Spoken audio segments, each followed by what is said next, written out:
पैसा उठता है आपको। ये दुक्संग देहरादून की स्थिति जो है लगभग पिछले 1 साल से हमारी स्थिति थोड़ी खराब थी, लेकिन अब जो है धीरे धीरे स्थिति हमारी ठीक हो गई है। पहले हमारा किस्तों का पेमेंट लगभग 5 महीने डिले चल रहा था, अब वो धीरे धीरे खिसक अब 3 महीने पे आ गया है। तो ऐसा नहीं है कि स्थिति हमारी वैसी की वैसी है। एक साल के अंदर हम लोगों ने काफ़ी प्रगति की है।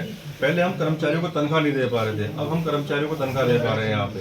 तो दुक्संग देहरादून की स्थिति शने शने जो है स्थिति ठीक हो रही है, और मुझे उम्मीद है कि अगले 3-4 महीने में जो हमारा 3 महीने का डिले है उसको हम 1 से 1.5 महीने तक लेके आ जाए। तो सवाल उठता है जी, कृषक जी आपकी क्या आज के निर्भर है, उनके समस्या कैसे सॉल्व होगा? नहीं, कृषकों की समस्या को सॉल्व करने के लिए मैंने बताया कि 5 महीने को हम लोग 3 महीने पे लेके आए हैं, और अगले हम 4-5 महीने में 3 महीने को 1.5-2 महीने तक लेके आएंगे।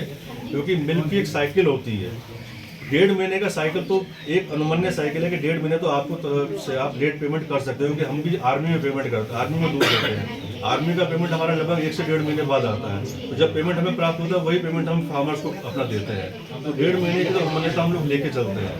तो अगर देखा जाए तो हम लोग अभी फिलहाल 1.5 महीना ही लेट है, तो धीरे धीरे हम वो भी कोशिश करेंगे 1.5 महीने का गैप को हम पाटें, उसको किस तरीके से हम कम करें। सर, जो ये आलोक बता रहे हैं कि आपके यहाँ बड़े पैमाने पे मक्खन डंप है पिछले 40-45 दिनों से, ये मक्खन आया कहाँ से, और फिर इसको प्रिजर्व 45-45 दिन तक अगर आप मक्खन रख रहे हैं ये तो खुद ही जैसे मैंने बताया कि फ्लश सीजन में मक्खन की खाली आंचल की टेंडेंसी नहीं है। अगर आप इंडस्ट्री में कहीं भी जाएंगे, आज अमूल के बाद लाखों करोड़ों टन मक्खन वहाँ पे डंप रहता है, क्योंकि मक्खन फ्लश सीजन में डंप करना ही पड़ता है, क्योंकि यही मक्खन हम लोग यूज करते हैं लीन सीजन में और मीन सीजन के अंदर। अपना जो हमारा अप्रैल मई जून के बाद जब गर्मी आएगी, जब दूध की रिक्वायरमेंट आएगी, तो यही मक्खन हम लोग यूज करेंगे आगे।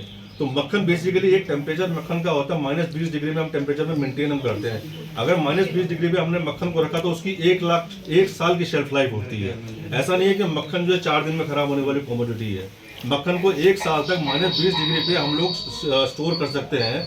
उसी को देखते हुए ये मक्खन जो हमने स्टोर किया है, और उस मक्खन को धीरे धीरे हम लोग यूज कर भी रहे हैं ये वाले मक्खन को।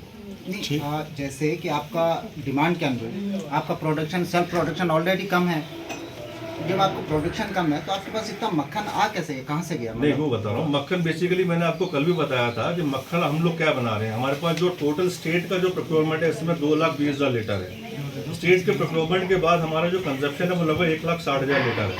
आगे बारी में जो सरप्लस बच रहा है वो लगभग 25 से 30,000 लीटर सरप्लस हमारे पास मिल्क है, जिसको हम पाउडर में और मक्खन में कन्वर्ट कर रहे हैं। वो मक्खन हम लोग आइसक्रीम के लिए यूज करते हैं। अभी हम आइसक्रीम आंचल की आइसक्रीम स्टार्ट करी है हमने लास्ट ईयर, उस आइसक्रीम में मक्खन हम यूज कर रहे हैं। तो वो जो देहरादून में जो मक्खन आप देख रहे हैं वो आइसक्रीम के लिए उपयोग करने के लिए यहाँ पे रखा गया है, और वो धीरे धीरे हम लोग 3 महीने में यूज भी कर लेंगे उसके लिए। एक से अहम सवाल, जहाँ प्रतिस्पर्धा के अंदर बहुत आगे बढ़ना चाहिए आंचल को, वह बहुत पीछे चल रही है आप कंपनी आपकी, कैसे कर पाएंगे? अब हम, क्योंकि हमारे पास एक तो रेंज नहीं थी प्रोडक्ट की हमारे पास, जैसे आप देख रहे हो कि अन्य ब्रांड जो उनकी पूरी रेंज होती है, हमारे पास रेंज नहीं थी। अब धीरे धीरे हम लोग आइसक्रीम, लास्ट ईयर हम आइसक्रीम लेके आए हैं, और इस साल हम आइसक्रीम को बड़े पैमाने पे करने वाले हैं। हम लोग पूरे यात्रा रोड पे आइसक्रीम करेंगे। दूसरा, हमारी विजिबिलिटी नहीं थी, हम लोग आंचल कैफे और आंचल मिल्क बूथ हम लोग एस्टैब्लिश कर रहे हैं। 100 मिल्क बूथ और आंचल कैफे एस्टैब्लिश करने की हमारी योजना है। तीसरा, टेट्रा पैक का बहुत बड़ा मार्केट है, वो टेट्रा पैक का मार्केट कैच करने के लिए हम लोग जो है अभी अप्रैल महीने के अंदर अपना आंचल का टेट्रा पैक मिल्क हम लेके आने वाले हैं अपना। तो हम धीरे धीरे अपनी रेंज बढ़ा रहे हैं ताकि हम लोगों की विजिबिलिटी भी बढ़े। तो मार्केटिंग मतलब प्रतिस्पर्धी मार्केट को देखते हुए अपने आप को भी हम लोग जो है अपने आप को चेंज कर रहे हैं, अपने आप को मार्केट के हिसाब से अपने आप को रिवाइव कर रहे हैं। सर, आंचल की गुणवत्ता को सुधारने के लिए क्या कुछ प्रयास किए जा रहे हैं? और जो मल्टीनेशनल जो बड़ी कंपनियां हैं, चाहे अमूल है, मदर डेयरी, उनके प्रति ज्यादा विश्वास देखने को मिल रहा है। आंचल की गुणवत्ता सुधारने के लिए हम लोग पिछले 1 साल से बहुत प्रयास करते हैं। अभी मैं आपको बताऊं कि 8 लेबोरेटरी हमारे स्टेट की है, उनको हम लोगों ने अभी पिछले 1 साल में 3 करोड़ रुपए की सहायता उपलब्ध कराई, और लेबोरेटरी अपग्रेडेशन का सहायता उपलब्ध कराई है। एक योजना हमारी सैंक्शन हुई जिसमें 12 करोड़ रुपए हमें सैंक्शन मिली है, जिसमें हम लोग अगले 1 साल के अंदर जितनी प्रदेश की हमारी लेबोरेटरी है वो लेबोरेटरीज को हम लोग अपग्रेड करेंगे। तो हमारा फ्यूचर ये है कि हम लोग जो जितनी भी टेस्टिंग है, अभी हम टेस्टिंग कर रहे हैं वो हम मैनुअली कर रहे हैं। हम इन रजिस्टर्स के अंदर टेस्टिंग रखते हैं अपनी, इन रजिस्टर्स में ना रख के हम टेस्टिंग जो है अपनी ऑनलाइन करेंगे। हम लोग अगले 1 महीने में हमारा प्लान ये है कि जितनी टेस्टिंग हम कर रहे हैं अपनी हमारी जो वेबसाइट है उस पर हम डेली प्रदर्शित करें, ताकि पब्लिक के अंदर भी ये उनको विश्वास रहे कि जो दूध वो पी रहे हैं उसकी टेस्टिंग जो है उनके स्तर पे, आंचल के स्तर पे डेली की जा रही है।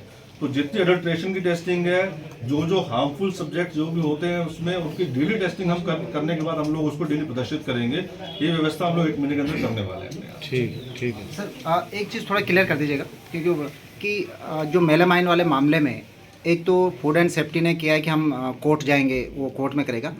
दूसरा, एक तो आप कोर्ट में जवाब देंगे या फिर जो आपने अभी कहा कि हम सैंपल की रीअपील करेंगे, ये कहाँ करेंगे और क्या प्रोसेस होगा? नहीं, हम लोग वापस फूड सेफ्टी को जो है वापस रीअपील करेंगे, क्योंकि उसकी 1 महीने की मियाद निकल चुकी है। हम लोग फिर रिक्वेस्ट करेंगे, हम कल ही रिक्वेस्ट करेंगे उनसे कि जो सैंपल हमारा है, जो क्योंकि एक सैंपल प्रिजर्व भी किया जाता है, वो सैंपल गाजियाबाद की जो लैब है, जो उसकी एक हायर अथॉरिटी की लैब होती है, उसमें वापस रीटेस्टिंग कराई जाए।